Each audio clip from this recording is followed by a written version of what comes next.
que leer lo que es colesteatoma, ¿ya? Y estaba hablando con sus compañeros de un caso que tuvimos el año pasado de un colesteatoma que recibo. Es un colesteatoma que lo habían operado hace como 7 años en otra clínica, que en realidad el paciente fue como un neurocirujano por un cuadro de vértigo, alteración de la conciencia, y cuando hicieron todos los estudios, lo que encontraron fue un tumor de fosa posterior, pero que conectaba con el oído. Entonces, esta paciente la presentamos incluso en un ateneo en la sociedad. No nos llamó la atención en sí por el caso, o sea, porque el colesteatoma es relativamente común en nuestro medio, o sea, como otorrino, pero sí por la invasión y la destrucción, más que todo para poder mostrar lo que un tumor benigno, que comienza como una infección, que puede llegar a comenzar solamente como algo crónico en el oído, que no se ve a tiempo, puede hacer. Entonces esta señora entró a la caja con ese antecedente, pero entró por otra cosa también. Esta señora ya tenía, de la cirugía que tuvo hace 7 años, una derivación ventrículo-peritoneal, porque quedó con una secuela de una hidrocefalia posterior a todo el cuadro neuroquirúrgico que había tenido, porque después de la cirugía por fosa posterior y de mastoides que tuvo una meningitis, hizo un absceso, terminó con una hidrocefalia obstructiva y con una derivación ventrículo-peritoneal 7 años. Llegó a la caja porque se tapó la derivación ventrículo-peritoneal. Entró al quirófano para un cambio de derivación. A los 2 días se tapó, volvieron a entrar y a la semana se volvió a tapar. Entonces ahí empezaron a preguntar, eso es lo que les decía a los chicos, lo que una anamnesis no completa hace. Empezaron a preguntar cuál había sido el tumor, porque le habían dicho sí, un tumor de fosa posterior que entraron, pero no preguntaron qué tipo de tumor. Y cuando preguntaron qué tipo de tumor, que la familia tenía también muy poca información, porque la señora era viuda, no tenía hijos, las sobrinas la cuidaban, las sobrinas no sabían, entonces pidieron la historia clínica en la INCOR, porque fue ahí la cirugía, y ahí salió que era un colesteatoma, por patología. Entonces, esto es solamente para mostrarles un poquito de eso.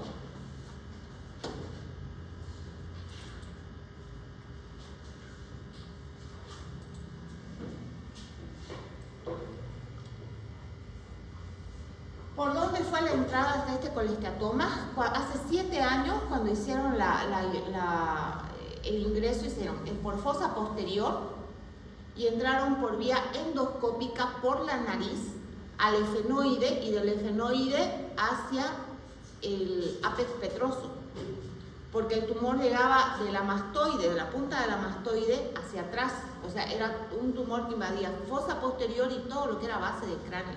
O sea, se imaginan el tumor. Entonces acá, esto de acá que ustedes ven, fíjense que acá no tiene cornete, ¿se dan cuenta?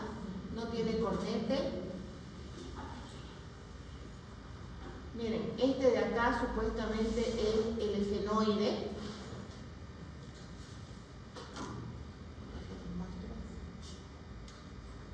Este supuestamente es el efenoide. Miren cómo está, como raro. Miren esto. Acá yo estoy esto es base de cráneo, esta ya es la base del cráneo.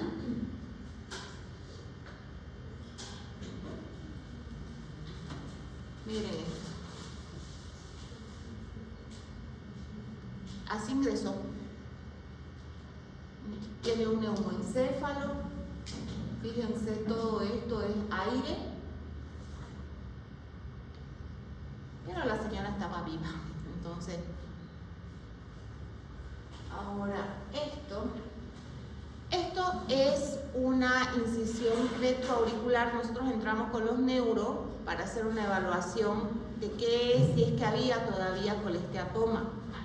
Entonces, esto que ven ustedes acá, esta es la oreja, Esta es la orejita y esta es la incisión retromastoidea que se hace. Se abre toda la parte de atrás y lo que nosotros hicimos es simplemente exponer la cirugía anterior, porque en la cirugía anterior se comió toda la mastoide, se comió todo el hueso. Y esto que ustedes ven acá, no sé si lo pueden ver acá, esto es una fístula. O sea, es un agujero ya de la parte de la mastoide hacia la fosa posterior. Y ahora que me abran el video, acá está. Miren. Ahí lo que se está haciendo es entrar a la mastoide, ahí se ve todavía, ¿ven esto blanco? Esto blanco es colesteatoma pegado al hueso, o sea, es piel pegada al hueso, queratina. Acá está la fístula. ¿Ven? Ese hueco es la fístula. Ese hueco es la fístula. Esto de acá es la mastoide y miren, acá abajo aparece otra fístula. Acá. Esta es una fístula, esta es otra fístula y a medida que se va sacando la piel, como les había dicho que el colesteatoma carcome el tejido óseo, entonces debajo de eso van apareciendo más agujeritos, digamos, ¿no? Miren, ahí ya limpiamos nosotros un poquito más. Prácticamente el hueco es hecho entre la cirugía y el colesteatoma y ahí estamos entrando y ahí, chicos, estoy entrando yo a ese espacio, acá. Este de acá es el ángulo pontocerebeloso, tronco, cerebelo y punta de mastoide. Esto que ustedes ven acá es el tallo cerebral. Y eso amarillo que ustedes ven ahí es piel, es colesteatoma, eso es queratina. Entonces, ¿qué era lo que estaba tapando prácticamente todas las veces la derivación? Es esta piel, miren, esto de acá es todo piel. Todo piel, o sea, está prácticamente tapizado. Todo esto de acá es esta zona de acá, es el tronco. Y creo que hay una más, sí, hay una más.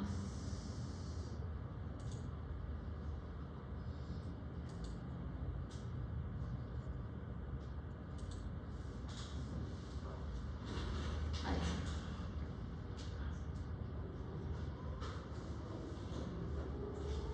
Este es el cierre.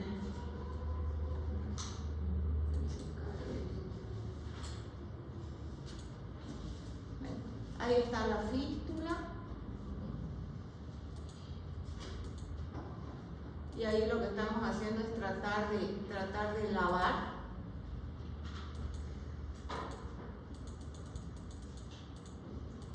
Ahí. Miren, ahí vamos a tratar y ahí lo que estamos instilando es suero. Miren, eso es piel, eso es queratina. Estamos sacando piel, queratina del cerebro, prácticamente.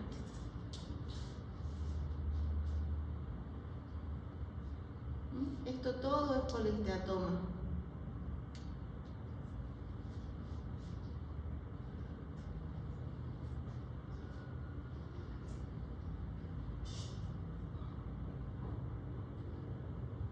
¿Ven cómo es como queso? No es algo duro, no es algo, es algo friable. Ustedes lo agarran y eso se deshace. Es terriblemente blando y esto tiene mal olor.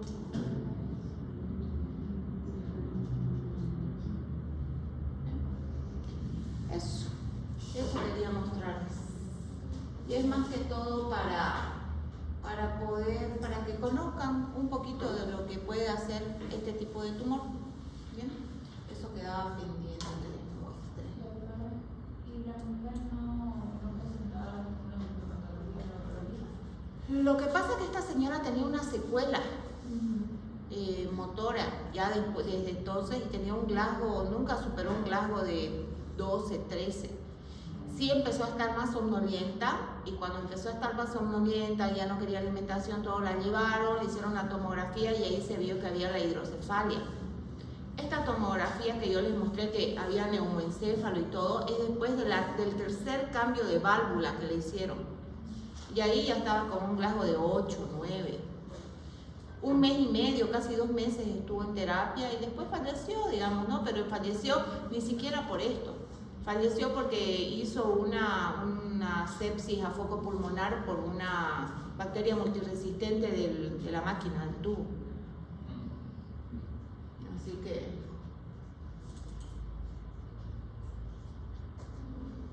bueno.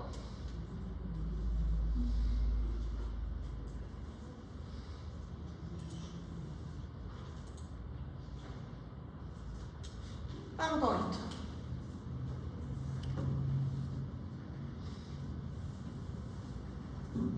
¿Ustedes saben qué es vértigo?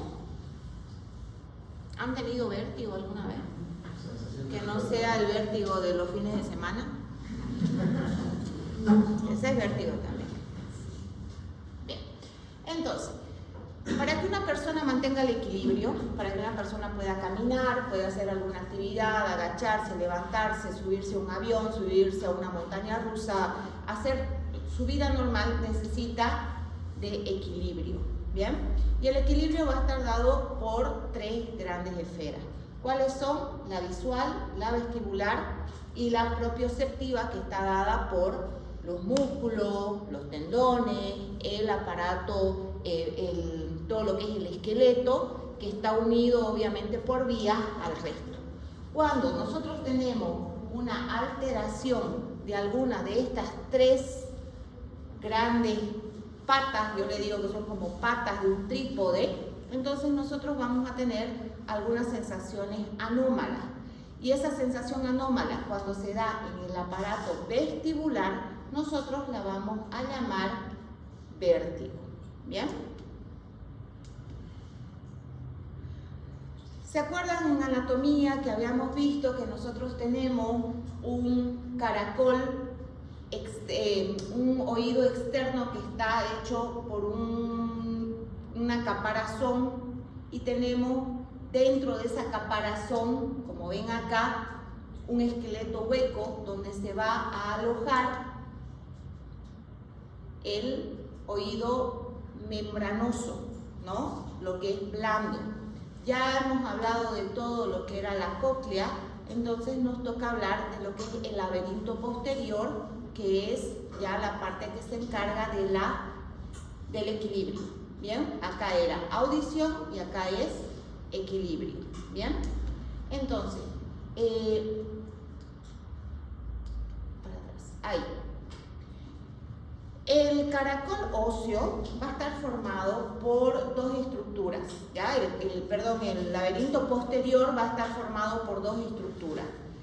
En la parte ósea va a estar formada por los conductos semicirculares y por una depresión en forma de bola de boliche, le dicen en los libros, que se llama vestíbulo.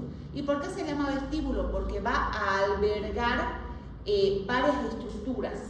Conocen el vestíbulo de las casas, ¿no ves? El vestíbulo de la casa, ¿qué le dicen al vestíbulo de las casas, de los edificios? Es el lugar, al primer lugar donde nosotros entramos, y generalmente es un lugar común al resto, por eso se llama vestíbulo. ¿Bien? Entonces vamos a tener el vestíbulo, que va a comunicar la parte posterior, o sea, el laberinto posterior con la cóclea, y vamos a tener conectado a este vestíbulo los conductos semicirculares.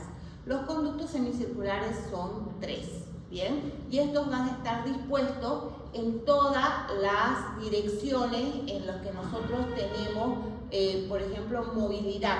Vamos a tener un conducto semicircular superior, que va de adelante para atrás, llamado también anterior. Vamos a tener un conducto semicircular externo, que va de adelante hacia atrás, pero en lateral, que se llama también conducto semicircular lateral. Y vamos a tener un conducto semicircular posterior, que lo vamos a tener de la mitad hacia atrás, que es este de acá. ¿Bien? Cada uno va a tener 2 extremos. Son 2 tubos que van a tener 2 extremos, ¿sí? Estos extremos se van a conectar todos al vestíbulo, o sea, van a tener su inicio y su final en el vestíbulo, ¿sí? Uno de los extremos tiene como una pequeña prolongación tipo ampolla, o sea, va a tener como una dilatación. eso se va a llamar extremo ampular. ¿Lo ven acá? Este es del superior y tiene acá un extremo ampular. Acá el posterior tiene un extremo ampular y el externo tiene un extremo ampular. Y los extremos no ampulares, que son rectos, van a ser para el externo directo hacia el vestíbulo y para el superior y el posterior van a tener uno solo que se une y se une al vestíbulo, ¿sí? Esto se llama extremo común o cruz común también. ¿Bien? ¿Por qué es importante que conozcamos esto? Porque acá en estas dilataciones nosotros vamos a tener órganos que se van a encargar del equilibrio. ¿Bien? Ahora, vámonos acá. Vámonos a la parte membranosa. Si bien la parte esquelética del laberinto anterior es muy parecido a la parte membranosa, acá en el laberinto posterior es distinto. ¿Bien? Vamos a encontrar distintas estructuras en la parte membranosa. Voy a tener yo en el vestíbulo, que habíamos dicho que era como una bola común para todos, vamos a tener dos estructuras importantes. Vamos a tener el utrículo y el sáculo. El utrículo y el sáculo a su vez van a estar conectados con un conducto, que es el conducto endolinfático, que va a tener un fondo de saco, que es el saco endolinfático, que se va a comunicar con las meninges. Ahí va a terminar. Y se dice que esa es la forma que el oído interno tiene de drenar el líquido que se forma todos los días. Entonces, se forma en un lugar el líquido, que yo les voy a decir dónde, y se excreta a través del saco endolinfático hacia las meninges, hacia el líquido cefalorraquídeo. ¿Bien? Ahora, el utrículo y el sáculo están conectados acá. El sáculo va a estar conectado con la cóclea, ¿ya? Y los conductos semicirculares van a estar conectados al utrículo. Entonces, si ustedes se dan cuenta, todos tienen conexión con todos. No hay nada que esté separado. Por tanto, el líquido endolinfático va a recorrer tanto por la cóclea como por el utrículo, el sáculo y los conductos semicirculares en un circuito, ¿sí? Y acá en el oído, en el laberinto posterior, nosotros vamos a tener acá prácticamente un circuito cerrado. Fíjense que es un circuito como un círculo cerrado por donde va a circular la endolinfa. Y por tanto, este circuito, acá en la cóclea, ¿se acuerdan que el líquido se movía hasta arriba en la cóclea y después bajaba como en una escalera? Y eso es lo que hacía que haya movimiento y frotación de las células para poder comunicar a nuestro cerebro de que hay sonido. Acá pasa exactamente lo mismo. Nosotros vamos a tener líquido que se va a desplegar por todo este circuito para poder avisar que nosotros tenemos cambios de posición a través de los órganos que están alojados acá, ¿sí? Nosotros vamos a tener órganos acá, en el utrículo, acá donde ven estos rojitos, en el sáculo y en las ampollas, ¿bien? Esto es solamente para que vean lo que hay adentro del utrículo, del sáculo y de las ampollas. Vamos a tener órganos especializados para captar el movimiento, ¿sí? Esta es una cresta ampular, que esto es en el conducto semicircular, que se ve más o menos así. Bien, entonces, vamos con los órganos del sáculo y el utrículo, ¿bien? En los órganos del sáculo y el utrículo nosotros vamos a tener un grupo de células que son parecidas en los dos lugares, ¿ya? Vamos a tener estos órganos que van a tener en común células basales, que van a ser células de sostén, y vamos a tener por encima de esto unas células que van a ser unas células ciliadas, que van a tener unos deditos, ¿bien? Estos dedos que están en línea recta van a estar sumergidos en un material gelatinoso, ¿sí? Que este material gelatinoso las va a ayudar a mantenerse en su sitio. Y sobre ese material gelatinoso nosotros vamos a tener unos cristales de calcio, como unos pequeños, ¿cómo les puedo decir? Como unos cálculos, como unos calculitos de calcio que van a estar sobre esa membrana gelatinosa, no metida en medio, sobre. Entonces, ¿qué es lo que pasa? Tanto en el sacro como en el utrículo nosotros vamos a captar diferentes tipos de movimiento, ¿sí? Nosotros vamos a captar los movimientos lineales. En el sacro vamos a captar los movimientos lineales de aceleración y de desaceleración. Y en el utrículo vamos a captar los movimientos lineales, pero laterales, ¿sí? Lo que yo hago esto y hago esto, ¿bien? Entonces, ¿qué pasa cuando yo, por ejemplo, voy en un auto, el auto va en línea recta y de pronto frena y yo hago esto y esto?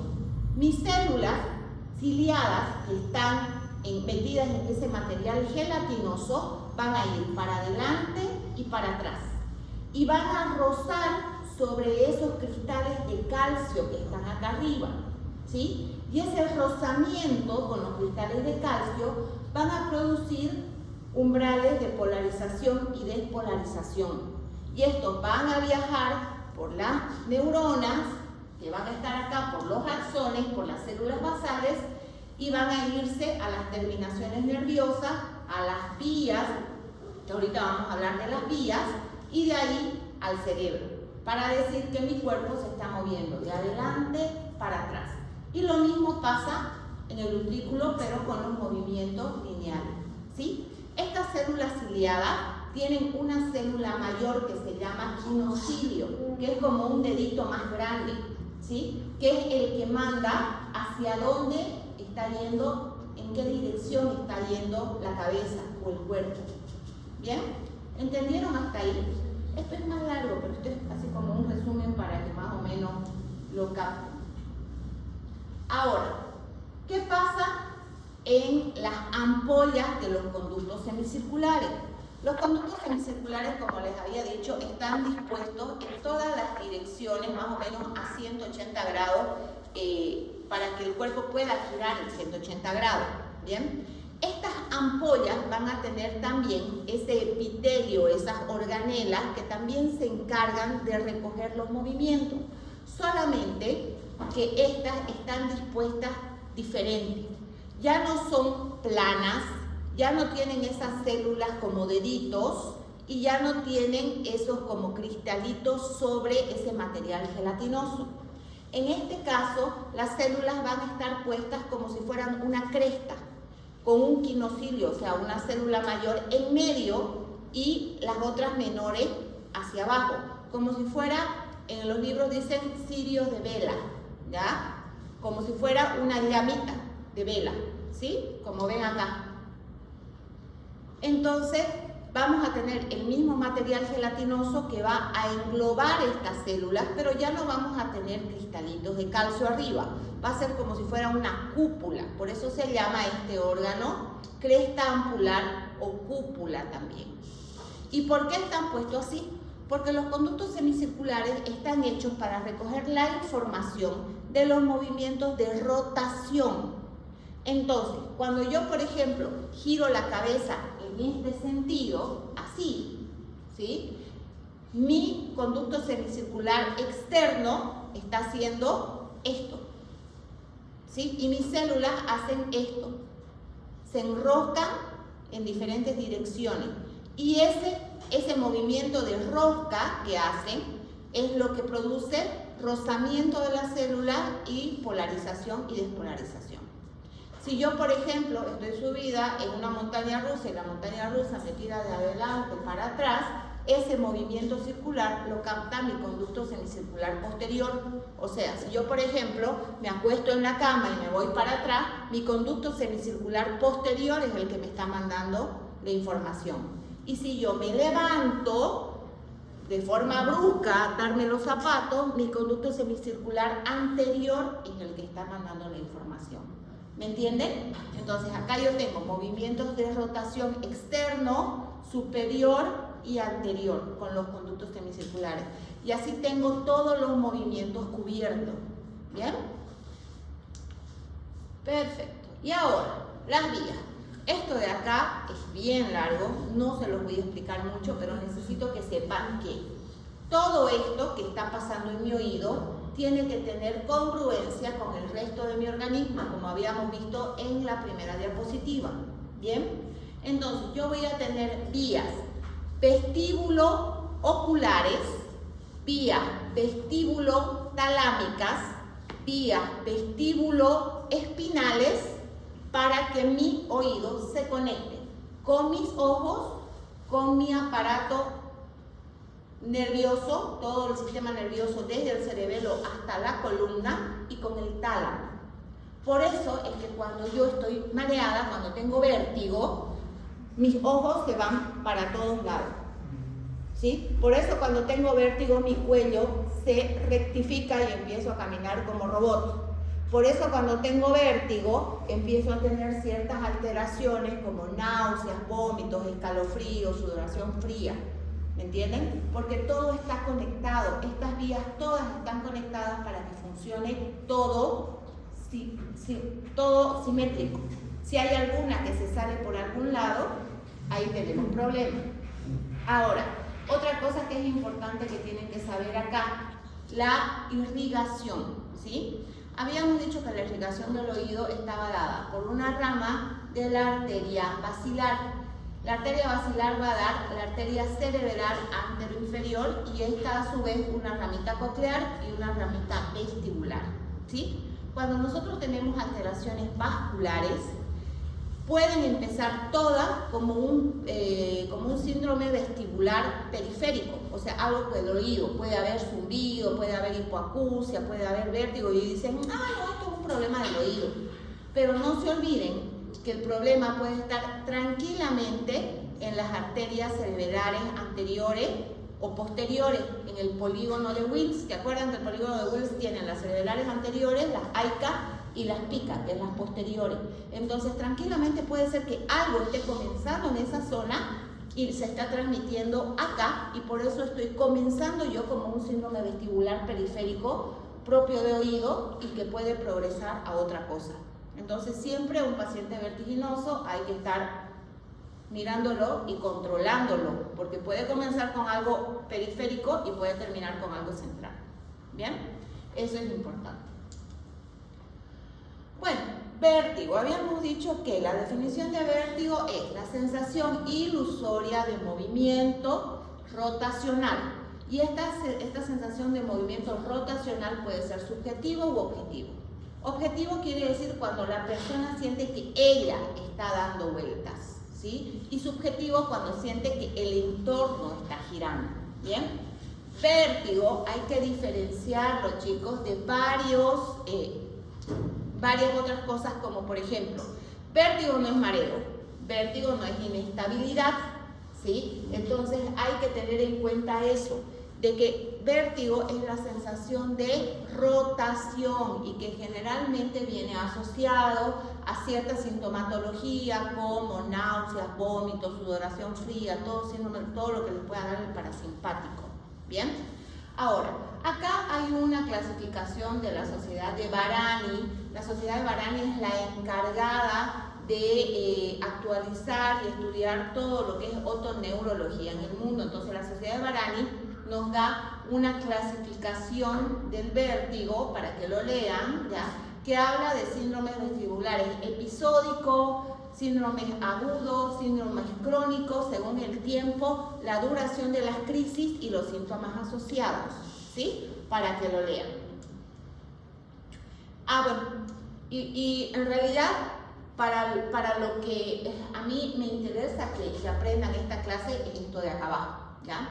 El vértigo se divide en dos grandes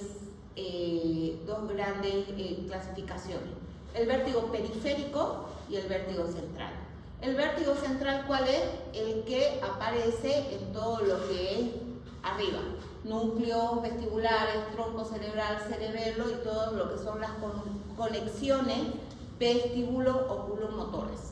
Ahora, el vértigo periférico es generalmente en todo lo que es el nervio vestibular y el aparato vestibular, o sea, en el oído interno.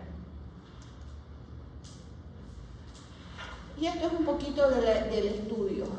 Ay, esta clase no era la que tenía que darles, pero bueno, ya estamos en esto. Es que hay una clase más corta, esta es más larga, ¿ya?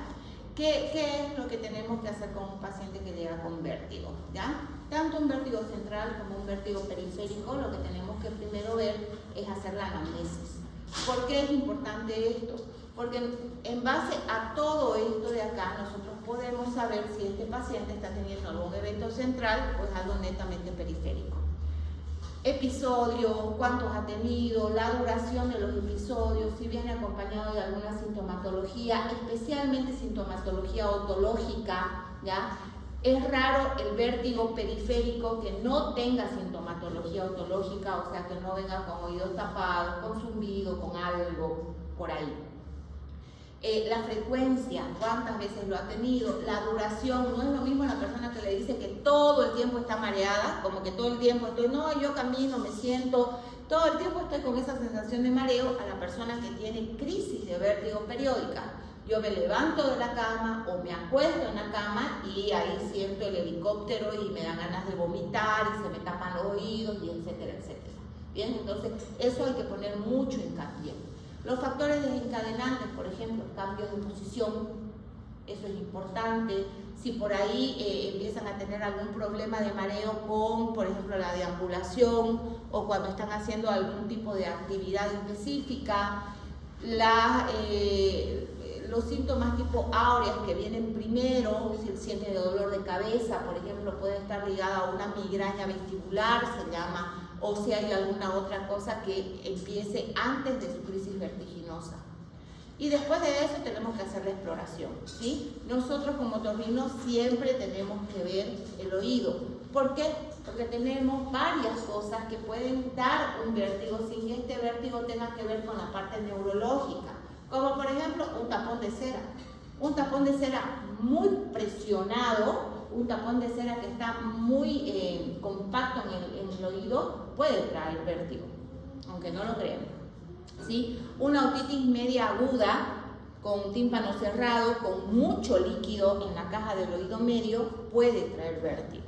¿Sí? Y después de que vemos el oído y que vemos que todo está bien, ya tenemos que empezar a hacer un examen otoneurológico, ¿sí? Y el examen otoneurológico se basa simplemente en hacer una pequeña pesquisa de pares craneales, ¿ya? Se ve cómo están los movimientos oculares, se ven varias cositas, pero además nosotros tenemos que ver cómo está la capacidad auditiva.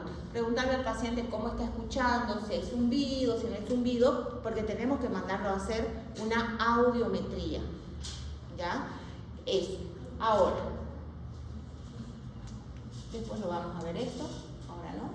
Después vamos a ver esto, ahora no. Entonces, ¿cómo vamos a hacer nosotros un estudio? ¿Ves? Esta no era la que les tenía que mostrar. Tenía una clase más bonita. ¿Cómo vamos a empezar a hacer nosotros la exploración otoneurológica? ¿Ya? Vamos a ir a buscar primero el primer síntoma. ¿Les hace calor? ¿Les prendo el aire? Sí, por favor.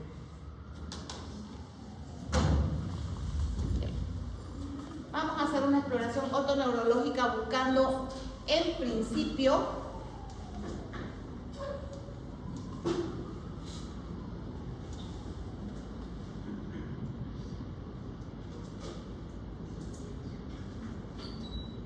¿ya aprendió?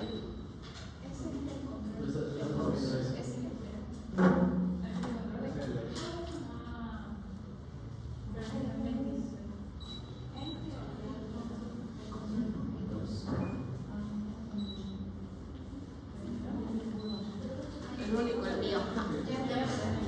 ¿Y el de allá? Aprendió, ¿no? Bueno.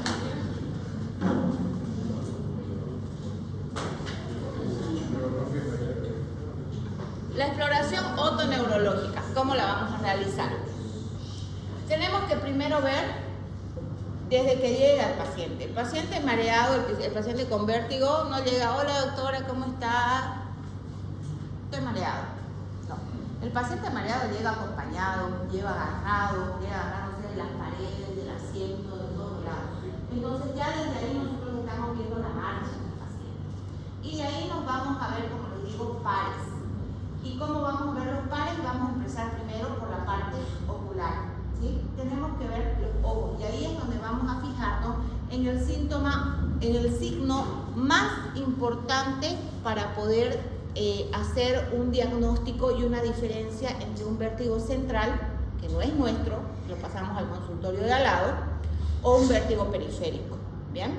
Y ese es el nistagmus, ¿ya? Ustedes ya saben que es el nistagmus, no se los voy a explicar, es el movimiento oscilatorio, rítmico de los ojos desencadenado por algún estímulo. Nosotros vamos a tener un nistagmus espontáneo y vamos a tener un nistagmus provocado. ¿Cuál es el nistagmus espontáneo? El nistagmus espontáneo es el que simplemente nosotros lo miramos al paciente y hacemos un pequeño movimiento que no pase los 30 grados del campo visual y el paciente, el ojito, automáticamente empieza a latir sincrónicamente, ¿sí? Hay un movimiento, una fase rápida y una fase lenta de acomodación. Entonces el ojo se tuerce rápido y vuelve lento, tuerce rápido y vuelve lento. Se dice que la fase rápida es la que a mí me apunta hacia dónde puede estar la lesión. Por ejemplo, si bate hacia el lado derecho rápido y se tuerce para acomodarse al izquierdo, tenemos que sospechar que es el derecho el problema, para dónde va rápido. ¿Bien? Eso es un nistagmus espontáneo, ¿sí? Cuando ustedes hacen una prueba de nistagmus y le dicen, mira acá, mira acá, mira acá, mira acá, eso no sirve, porque yo si llevo a hiperextender los músculos oculares, hay cansancio y el ojo automáticamente va a querer acomodarse ante la fatiga del estiramiento. Entonces solamente 30, 40 grados y eso es suficiente. ¿Bien? Y ahora, ¿cómo hacemos un nistagmus provocado? Nosotros el nistagmus provocado lo podemos hacer con maniobras, ¿sí? Tenemos maniobras de sacada de la mirada, se llama, donde le decimos al paciente, usted va a mirar acá, a un punto fijo, a mi nariz, va a dejar la cabeza quieta. Entonces yo lo que voy a hacer es empezar a sacudirle la cabeza y lo voy a girar, pum, para un lado y pum, para el otro lado. El paciente tiene que poder mirar siempre al frente, ¿sí? Si cuando nosotros hacemos esa mirada, esas sacadas de mirada, el ojito empieza a tener un nistagmus oscilatorio que no fija, no llega a fijar, entonces tenemos que pensar que es algo más central. El paciente, aunque tenga el nistagmus, tiene que tratar de fijar la mirada, ¿sí? Y otra forma que nosotros vamos a tener para poder medir el nistagmus es hacer maniobras como la de Dix-Hallpike, ¿sí? La maniobra de Dix-Hallpike, nosotros lo que vamos a hacer es evaluar los conductos semicirculares, ¿sí? Esto es para hacer diagnóstico de una patología, que ya se las voy a nombrar, ¿ya? Y lo que hacemos nosotros es, del paciente que está sentado en línea recta, vamos a girar 45 grados la cabeza para el lado que estamos sospechando, habíamos dicho que el derecho era la sospecha por el nistagmus, y de pronto, ¡prum!, lo bajamos con la cabeza colgando como a 45 grados hacia abajo. Y en ese momento le tratamos de abrir los ojitos y ahí tiene que aparecer nistagmus si es positivo, ¿sí? Esperamos unos 30, 40, 60 segundos que el nistagmus pare y de ahí vamos para el otro lado y de ahí de vuelta para arriba.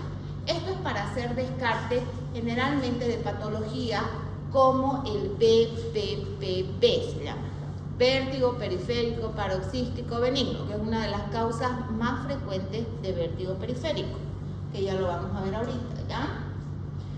Y después de que hacemos esto y descartamos, podemos hacer otro tipo de pruebas, como por ejemplo marcha, ¿sí? La marcha es importante también. La marcha a nosotros nos puede llegar a orientar a muchas cosas. Un paciente, por ejemplo, que tiene una marcha oscilante, que nosotros lo hacemos, hay varias formas de hacer marcha, ¿ya? Hay incluso unas marchas como la de Ottenberger, donde hay como unas estrellas que están en el piso dibujada, donde el paciente tiene que hacer marcha para adelante, marcha para atrás, marcha para adelante, marcha. Eso es como en consultorios más específicos de vértigo. Lo que se puede hacer cuando ustedes están evaluando a un paciente es manos adelante y le dicen a ustedes que marche en su sitio. Primero con los ojos abiertos y después con los ojos cerrados. Más o menos unos 40, 60 pasos para que sea positivo. El paciente tiene que poder marchar simétrico, ¿sí? ¿Y qué pasa cuando cierra los ojos? El paciente que tiene una crisis vestibular periférica empieza a lateralizar. ¿Y eso por qué? Porque si hay un oído que está hipovalente, se llama, o sea que ha tenido, por ejemplo, algún problema vestibular, ese oído no va a tener la fuerza de mantenerse en la línea recta porque le estamos quitando su bastón, que es la parte visual. Yo le quito la parte visual, entonces los oídos pierden esa ubicación espacial y el oído que está hipovalente no va a funcionar, entonces el paciente se va a ir hacia el lado sano, ¿sí? Entonces esa pruebita nos sirve. Ahora, ¿qué pasa con otros pacientes que le dicen a ustedes, bueno, empieza a marchar y empieza el paciente? Esa marcha, que es una marcha oscilante, marcha de borracho, puede ser algo más por ahí central, algo del tálamo, ¿sí? Hay pacientes que tienen alteraciones hormonales como el hipotiroidismo cuando está muy desarrollado, que también tienen alteraciones en la marcha, ¿sí? Las marchas espásticas, las marchas donde el pacientito arrastra el pie, ¿sí? Todo eso nos muestra que puede ser vestibular y que puede ser periférico. ¿Bien? El romper, ¿saben qué es el romper? Como una prueba de equilibrio también, que la pueden hacer así, la pueden hacer así, la pueden hacer así, donde el paciente lo mismo, cierra los ojos, le quitamos el bastón, que es la parte visual que le ayuda con la ubicación espacial, y el paciente empieza a lateralizarse. Romper normal, romper sensibilizado, una pierna sobre la otra, si le sale el otro positivo. Y así hay un montón de pruebas que tienen que hacer, ¿sí? Ya se va viendo qué más puede llegar a tener el paciente según lo que refiere y podemos hacer la disdiadococinesia, por ejemplo, que es la prueba de coordinación, que ustedes la pueden hacer bien fácil. Le dicen al paciente, señor, haga esto con las manos. Los argentinos dicen la manteca es del pan, hacen esto, ¿sí? O hacen esto, o lo hacen en las piernas, una palma arriba, la otra abajo, y hacen esto. Entonces, el paciente que tiene alteraciones motoras, neurosensoriales, no puede hacer coordinación, ¿sí? Prueba dedo, nariz, hace esto primero y después con los ojos cerrados, ¿sí? Hace la prueba del talón a la punta del pie, todo eso a mí me marcha coordinación. Y si el paciente no coordina, es porque es acá, no es acá. El oído no le da dismetría ni disdiadococinesia, ¿sí? Ahí está la prueba. Como les decía, los síndromes vestibulares centrales son disarmónicos, ¿sí? ¿Eso qué quiere decir? No son armónicos, no coincide lo que el paciente dice con lo que nosotros vemos. Como por ejemplo, si el paciente dice, estoy mareado, y nosotros lo miramos, le hacemos pruebas y no hay nistagmo. O al contrario, el paciente viene con un nistagmo continuo y nosotros le preguntamos, ¿y está mareado, señor? Y el paciente les dice, no estoy mareado. Entonces es disarmónico. O por ahí dice, ¿sabe qué? Tengo un vértigo terrible, no puedo caminar, no puedo pararme ni nada, pero ustedes le hacen las pruebas y no sale nada positivo. Entonces son disarmónicos, ¿sí? Cosa que en la parte vestibular periférica no. Este cuadrito es más o menos para que puedan hacer una comparación del vértigo periférico del central. Lo pueden tener en su cabeza, lo tienen como apunte y así cuando les toca un paciente, más o menos pueden ya entender qué es lo que puede estar pasando. Como les había dicho, del vértigo central son disarmónicos, son permanentes, en el periférico son armónicos, hay crisis y es raro que un vértigo de la parte vestibular no se compense. ¿Eso qué quiere decir? No mejora. con el tiempo mejora, salvo que sea un tumor, ¿sí?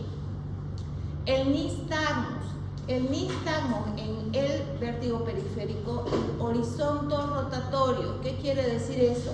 Es horizontal y rota, o sea, tiene esta dirección.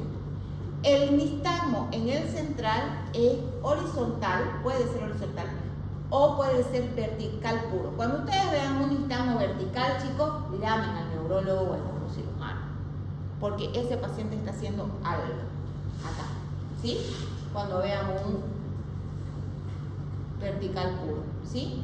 La compensación, que es lo que les digo, que va mejorando el paciente incluso a veces solamente con ejercicios de rehabilitación, en el vestibular es muy frecuente, casi siempre. En el central es raro. En realidad en el central pueden ir empeorando. La audición en el periférico está la mayor parte del tiempo alterada. En el central muy pocas veces, generalmente está normal.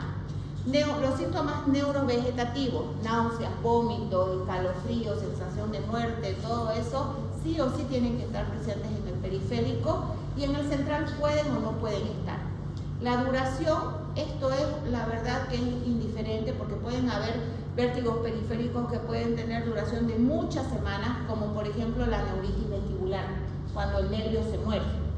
Entonces eso puede durar mucho tiempo. La lateropulsión, eso que cuando caminan dicen que sienten que se van para un lado y a veces hasta se caen, es más frecuente en el central que en el periférico, pero puede haber. Y los zumbidos siempre están presentes también en el periférico, ¿sí? Estas son las enfermedades que pueden causar de forma más frecuente vértigo. El BPPV, que es el vértigo periférico paroxístico benigno, es la más frecuente en la parte benigna de los síndromes vestibulares periféricos, ¿sí?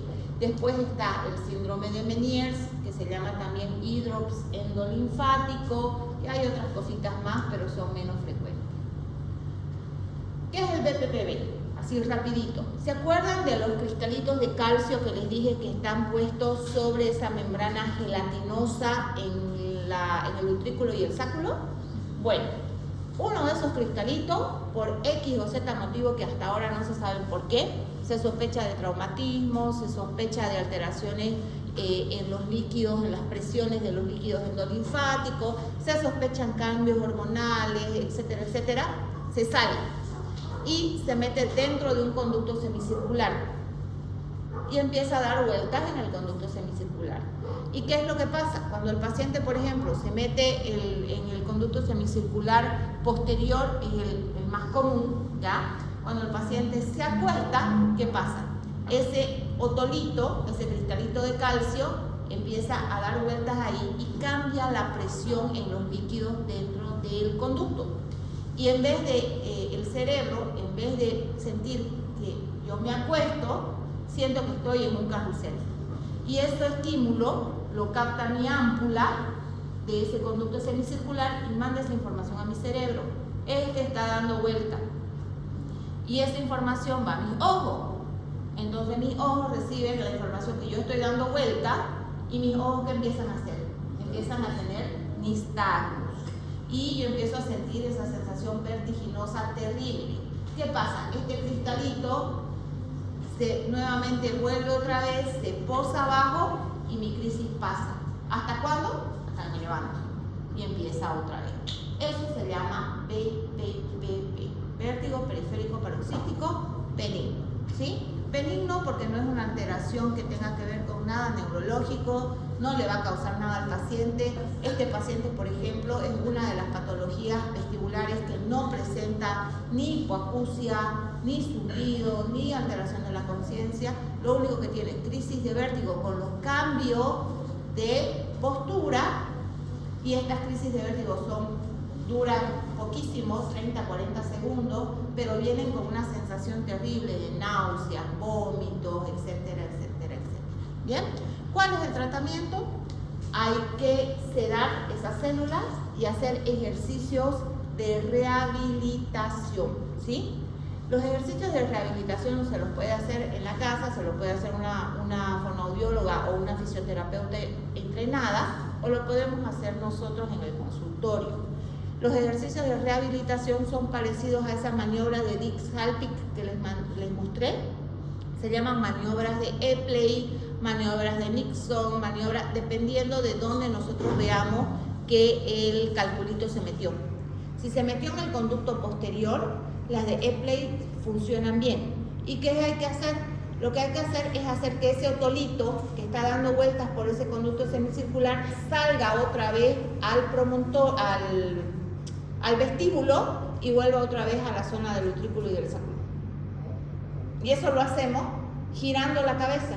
Entonces, yo lo que hago con el paciente es girarle la cabeza, lo tiro para atrás 45 grados, después lo hago dar la vuelta, después lo hago dar la vuelta y nuevamente lo paro. Hago 180 grados de movimiento de rotación, que es lo que tienen los conductos semicirculares.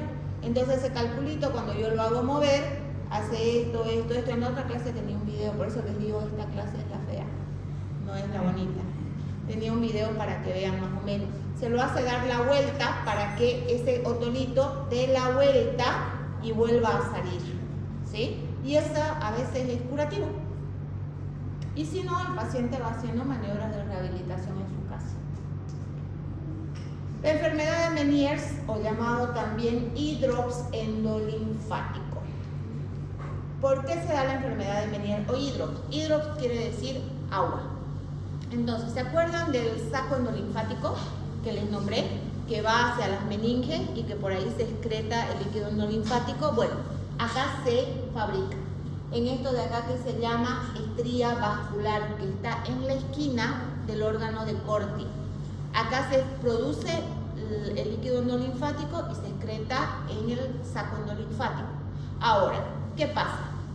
Hay una alteración acá en una hiperproducción de líquido o hay una falta de reabsorción de líquido. Cualquiera de las dos cosas hace que haya más líquido endolinfático, que el laberinto se dilate y como esto está conectado, acuérdense, al utrículo y al sáculo, también hay una dilatación en el utrículo y el sáculo. ¿Bien? Entonces la cóclea se hincha y al hincharse va a haber una expansión de los compartimentos de líquido endolinfático. Se abren unos canales, es como que se hacen unas fisuras y la endolinfa se mezcla con la perilinfa. Y la perilinfa es rica en sodio y la endolinfa es rica en potasio. Entonces, cuando hay una mezcla, hay una intoxicación por potasio y sodio y viceversa. O sea, los líquidos se mezclan y la osmolaridad cambia. Y eso hace de que este paciente tenga una intoxicación en el órgano de Corti y una alteración también en el utrículo y el sáculo. Y va a producir de que este paciente tenga crisis de vértigo asociado a alteraciones audiológicas también.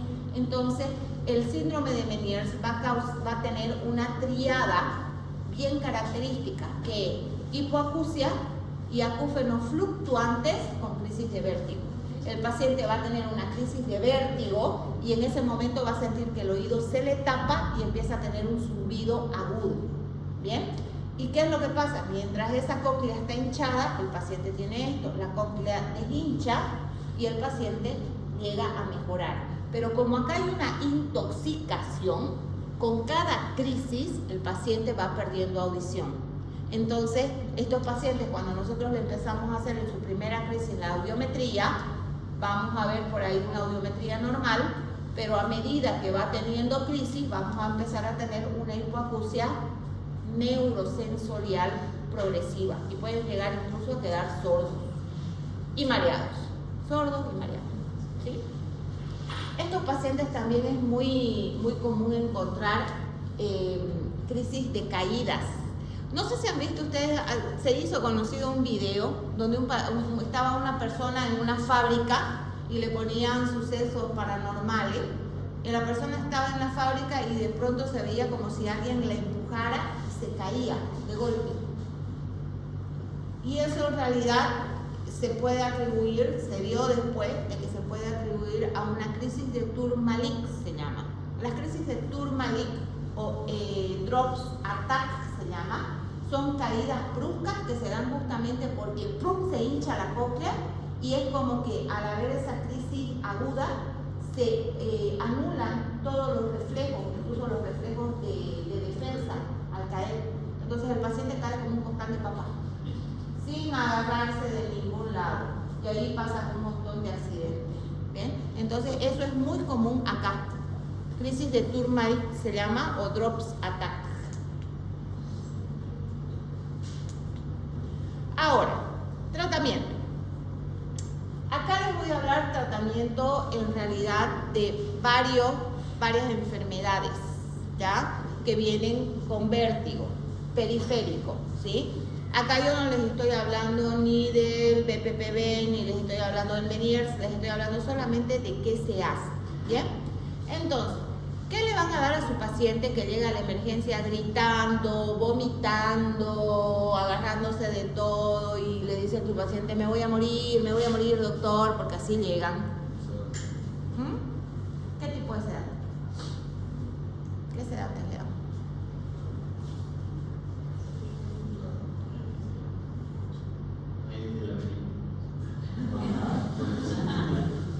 ¿Qué sedante laberíntico?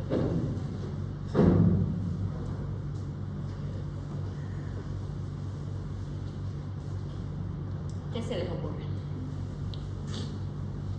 ¿Nada? ¿Qué tienen más común en una emergencia? Diazepam es lo más común que hay, ¿ya? El diazepam es lo más común, funciona muy bien, se lo pueden poner a goteo, hay que controlarlo al paciente para que no se deprima respiratoriamente, ¿sí? La clorpromacina no hay mucho en Bolivia, pero es mucho más adecuada que el diazepam, pero el diazepam, que es lo que tenemos todos en una emergencia, lo podemos usar. El dimenhidrinato, ¿sí? Lo tienen en cualquier emergencia, ¿ya? El dimenhidrinato es un antialérgico de primera generación, chicos. ¿Qué le dan a los? ¿Por qué piensan que cuando ustedes toman un antialérgico les da sueño? Porque tiene efecto sedante central. Ahora los últimos antialérgicos no tanto, pero los primeros como el dimenhidrinato, como la clorferinamina, producen mucho sueño. Entonces también nos ayudan como sedantes si no tienen un diazepam, ¿sí? 50 miligramos cada 8 horas es efectivo, tanto endovenoso como por vía oral. Pero si el paciente está vomitando como el exorcista, obviamente no le pueden dar eso, ¿no ves? Entonces se lo tienen que poner endovenoso. Una vía, lo hidratan, le pasan su diazepam o le ponen su dimenhidrinato. En caso de que ustedes sospechen de un hidrops o un síndrome de Meniers, como ya saben cómo va la triada y ustedes le van a preguntar al paciente que aparte del vértigo, ¿qué más siente? Si escucha bien, si no escucha bien, si tiene zumbido, si no tiene zumbido. O hay pacientes que ya llegan con diagnóstico a la emergencia, chicos, que vienen y les dicen, estoy con el vértigo porque yo tengo Meniers, ¿sí? Porque ya se lo diagnosticaron y tener crisis para ellos es relativamente habitual. Llegan a la emergencia cuando no pueden controlar la crisis. Entonces, en ese caso, como nosotros tenemos más líquido dentro de la cóclea, dentro del oído interno, ¿qué tenemos que hacer? Deshidratarlo al paciente. Y en ese caso podemos usar diuréticos, ¿sí? ¿Qué tipo de diuréticos? Podemos usar diuréticos que son ahorradores de potasio. Hidroclorotiazida o furosemida si no tienen otra. Vasodilatadores, ¿sí? El tema de los vasodilatadores es controvertido, porque por ejemplo, todo vértigo que llega a la emergencia, el neurocirujano le pone vasodilatador, le pone diurético, le pone corticoide, le pone de todo, ¿ya? El vasodilatador se deja para algunos pacientes, como por ejemplo, pacientes que tengan alguna alteración vascular y que estemos sospechando que esté haciendo obviamente algún vasoespasmo, por ejemplo, como los síndromes comiciales. Los síndromes comiciales son el típico paciente que estuvo toda la tarde haciendo un plano o la costurera que estuvo costurando y se levantó y de pronto las venitas se abrieron, sube un chute de sangre arriba y empiezan a tener estos problemas. Entonces, a estos pacientes los podemos ayudar con vasodilatadores. Pacientes, por ejemplo, que tienen algún antecedente de tener algún problema vascular, insuficiencia venosa diabético, también les sirve, ¿sí? Y los derivados de la histamina. Esto de acá, el derivado de la histamina, es la famosa beta-histina, ¿sí? La beta-histina es un derivado de la histamina que nos produce vasodilatación periférica bien puntual de los vasos pequeños. Entre ellos, mejora mucho el tema del oído y aparte me duerme un poquito ese movimiento ciliar de las células que están dentro de los órganos, tanto de la ámpula como de la mácula y del utrículo, ¿ya? La histina, los derivados de la histina, acuérdense que la histina, la histamina, viene de la cadena de la alergia, de la cadena inflamatoria. Es una de las sustancias que va a producir vasodilatación, que va a producir que los vasos se abran para producir hiperemia, secreción de mucosas, etcétera, en la alergia, ¿sí? La histamina es una de las cosas que les produce los síntomas en la piel y eso lo aplicamos nosotros dentro del oído para poder hacer que los vasos se dilaten y que las células se me duerman un poco. Entonces los derivados de la histamina se dan en casi todos los síndromes vestibulares, la beta-histina, ¿bien? Y obviamente vómito, hay que dar algún antiemético, ¿no? Ahora, en las crisis de Meniers se usa esto, pero ¿qué se hace con el paciente que tiene un Meniers ya diagnosticado? Nosotros no podemos mantenerlo con esto toda la vida. Generalmente cuando el paciente está asintomático tiene que tener una vida distinta a la vida de un paciente normal.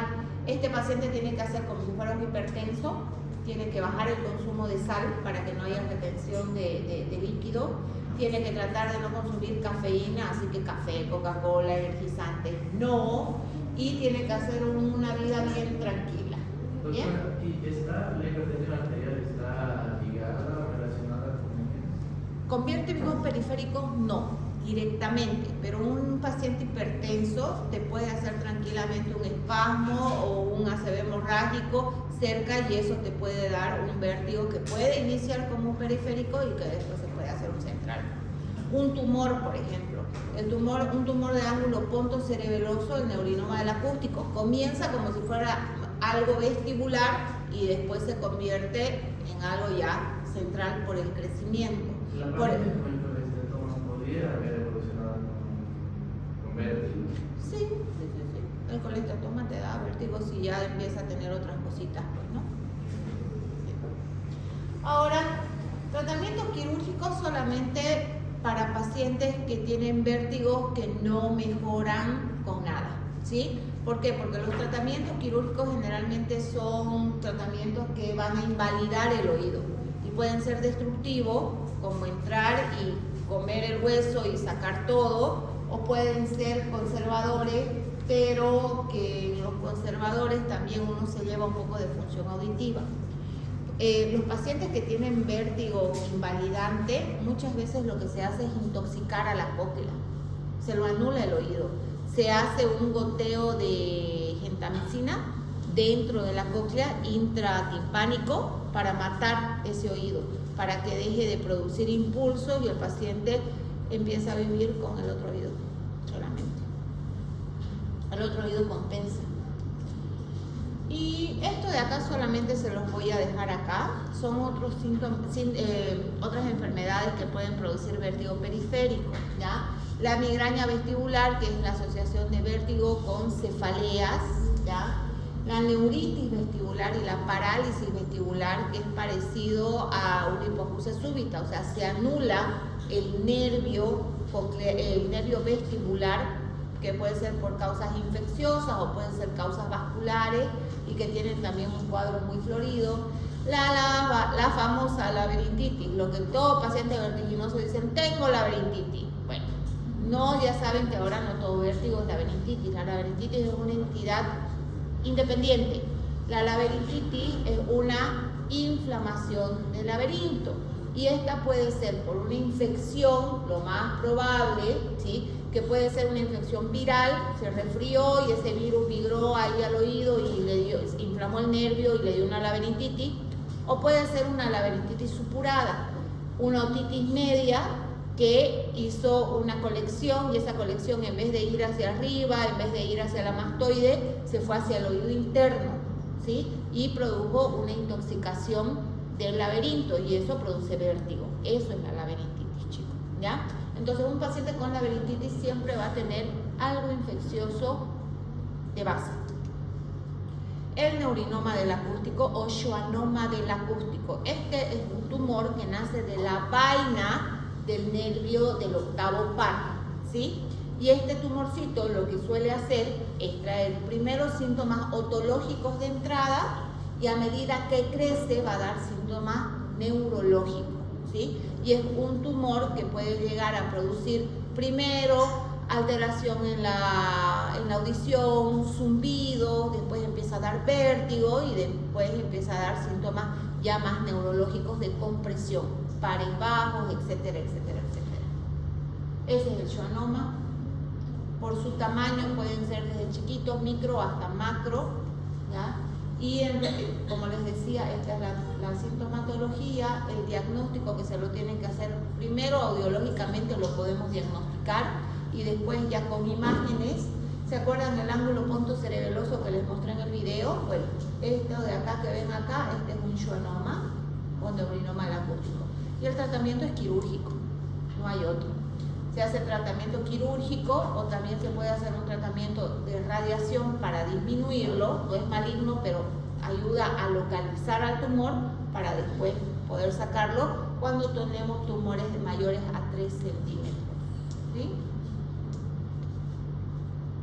Y ese es el vértigo del fin de semana que ustedes estaban pensando. ¿Bien? ¿Preguntas, chicos, hasta acá? ¿Ninguna? ¿Se quieren ir? Sí, yo también estoy cansada. Yo estoy cansadísima, no estoy cansada. Ay, están ahora, así que les voy a tomar lista. No pensaba tomarle lista, pero les voy a tomar lista. ¿Qué me hablan?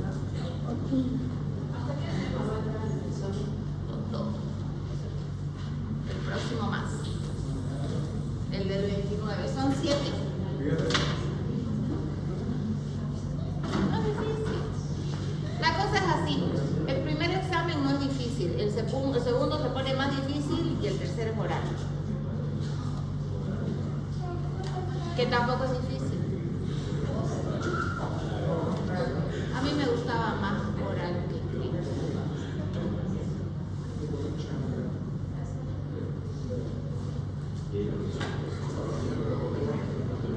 Zambrana, Salini, Yorimoto, Virués,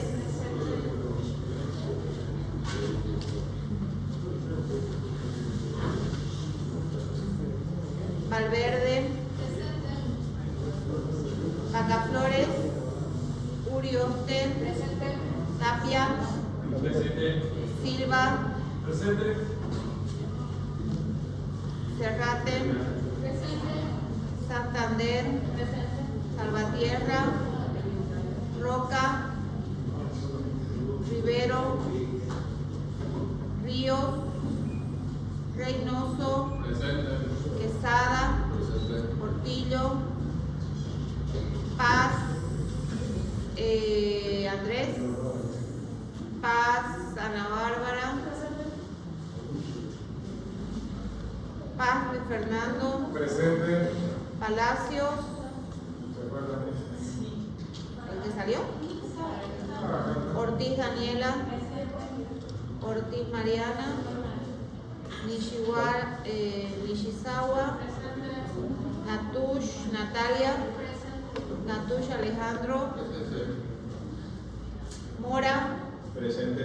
Mazo, Manrique,